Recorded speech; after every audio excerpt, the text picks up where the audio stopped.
Hello everyone, কেমন আছো বন্ধুরা? আশা করছি তোমার সবাই খুব ভালো আছো। আমিও কিন্তু বেশ ভালো আছি। আজ তোমাদের ছোট্ট একটা ব্লগ শেয়ার করছি, আশা করি তোমাদের খুব ভালো লাগবে। আজ আমরা দুজনে বেরিয়ে পড়েছি। আজ মানে কোন দিনের কথা বলছি বলো তো? ঈদের দিন, যেদিন আমাদের ছুটি রয়েছে। তো ভাবলাম চলো দুজনে কাছাকাছি কোথাও থেকে ঘুরে আসি, সেই হিসেবেই দুজন বেরিয়ে পড়েছি। একদম বিকাল টাইমে, তখনও কিন্তু লোকজন ঘুরছে, দেখতেই পারছো। তো চলো হাঁটতে হাঁটতে স্টেশনের দিকে যাই। কোথায় আমরা যাচ্ছি ভাবছো তো? যাচ্ছি হলো দক্ষিণেশ্বর।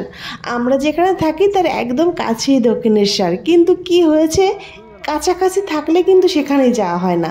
কত দূর থেকে মানুষ দক্ষিণেশ্বরে আসে পুজো করতে বা ঘুরতে, কিন্তু আমাদের যাওয়াই হয় না এত কাছাকাছি থাকা সত্ত্বেও। তা ভাবলাম চলো আজ ঘুরেই আসি। কি আর বলি বন্ধুরা, যেতে না যেতে বৃষ্টি শুরু হয়ে গেল। ছাতা মুড়ি দিয়ে দুজনে হাঁটতে শুরু করেছি। আর যাচ্ছি কোথা দিয়ে জানো? স্টেশনে একদম রেল লাইন দিয়ে হাঁটা শুরু করে দিয়েছি। এখান দিয়ে গেলে হচ্ছে শর্টকাটে খুব জলদি পৌঁছে যাওয়া যায়। আর ট্রেন সামনে দাঁড়িয়েই আছে, আমরা একদম ট্রেনের কাছাকাছি চলে আসছি। তো চলো ট্রেনে উঠে পড়ি। ট্রেনটা বেশ ফাঁকা ছিল, তো বসে পড়েছি দুজনে। তো 2-3টে স্টেশন পরেই দক্ষিণেশ্বর, তাই বেশি টাইম লাগবে না আমাদের পৌঁছাতে। ওই 15-20 মিনিটের মধ্যেই আমরা পৌঁছে গেছিলাম। দেখো একদম চলে আসছি দক্ষিণেশ্বরের কাছাকাছি। তো চলো এবার নেমে পড়ি। হাঁটতে হাঁটতে সামনের দিকে যাচ্ছি আমরা। খুবই ভালো লাগছিল, যেহেতু আগেও একবার এসেছিলাম আমি দক্ষিণেশ্বরে, তবে সেটা দিদি আর জামাইবাবুর সঙ্গে আসছিলাম, একটু ঘুরে গেছিলাম, ঠাকুরের দর্শনটা করে গেছিলাম। এবার আসছি তবুও পুজো করতে পারবো না, যেহেতু আমাদের অসুস্থ রয়েছে, তাই পুজোটা করতে পারবো না। তাছাড়াও একদম মায়ের দর্শন পাওয়াটাই হচ্ছে মেইন ব্যাপার। মন থেকে পুজো করলেই হবে, ফুলটা যদিও না দিতে পারি। হাঁটতে হাঁটতে দুজনের সামনের দিকে যাচ্ছি।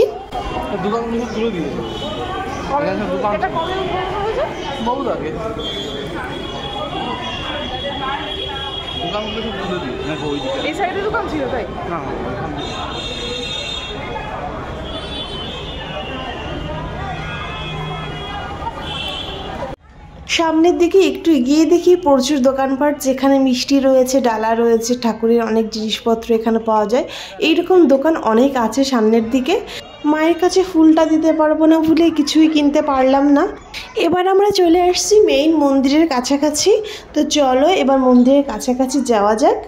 তো একদম গেটের কাছে চলে এলাম। যাব প্রথমেই দেখছি এখানে জুতো, ব্যাগ, এই জিনিসগুলো রাখার জন্য আলাদা জায়গা রয়েছে। তো সেখানে আগে যাব, তা না হলে আমরা ভিতরের দিকে যেতেই পারবো না। তো এখানে বেশ লাইন পড়েছে, লোকজন কিন্তু বেশ অনেকই ছিল, লোকজনের ভিড় দেখতেই পারছো। তো জুতোটা রেখেছিলাম ঠিকই, কিন্তু ফোন ব্যাগ রাখিনি। ব্যাগটা নিয়ে নেওয়া যায়, কিন্তু ফোন ভিতরে অ্যালাউ নেই, সেটা আমরা জানতাম না। ফোনটা নিয়ে ভিতরের দিকে চলে যাচ্ছিলাম। তো সাইডে বেশ একটা পুকুর দেখতে পেলাম, এটা নর্মালি পুকুর করা আর কি। তো হাঁটতে হাঁটতে যাচ্ছি একদম মেইন মন্দিরের কাছাকাছি। তো চলো, বেশ ভালোই লাগছিল চারিদিকটা, বেশ শান্ত পরিবেশ, লোকজনের ভিড়ও, সবাই ঠাকুরের নাম করছে। তারপর মধ্যে তো আমরা ফোন ইউজ করতে পারিনি। তো ওখানে পুজো করেছি, অনেকটাই ভিতরে লাইন ছিল। তো সেখানে সন্ধ্যা আরতি দেখলাম, ঠাকুরের একদম কাছে গিয়ে প্রণাম করলাম। তো খুবই ভালো লাগলো। তারপর 9টা বেজে গেছিলো। ভাবলাম তখন ট্রেনও আমাদের ছিল না, ঘাটে গিয়ে কিছু সময় বসে তারপর স্টেশনের দিকে যাব, কিন্তু ঘাটটাও সেই টাইমে বন্ধ করে দিয়েছিল, কারণ রাত অনেকই হয়ে গেছিল। এবার যাব বাড়ির দিকে। ট্রেন কটায় আমাদের? ট্রেন বেরিয়ে গেছে। তো আমরা সেই 9টার ট্রেনে যেতে হবে। 9:15 আসবে।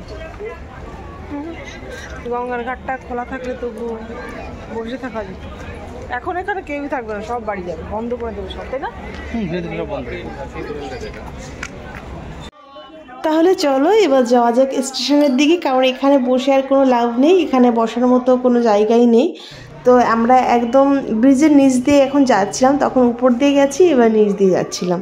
তো চলো বন্ধুরা, আজ ভিডিওটি এ পর্যন্তই শেষ করছি। সবাই অনেক ভালো থেকো, সুস্থ থেকো, আর আমার পাশে থেকো তোমরা। ভালো লাগলে আমার চ্যানেলটি সাবস্ক্রাইব করে দিও।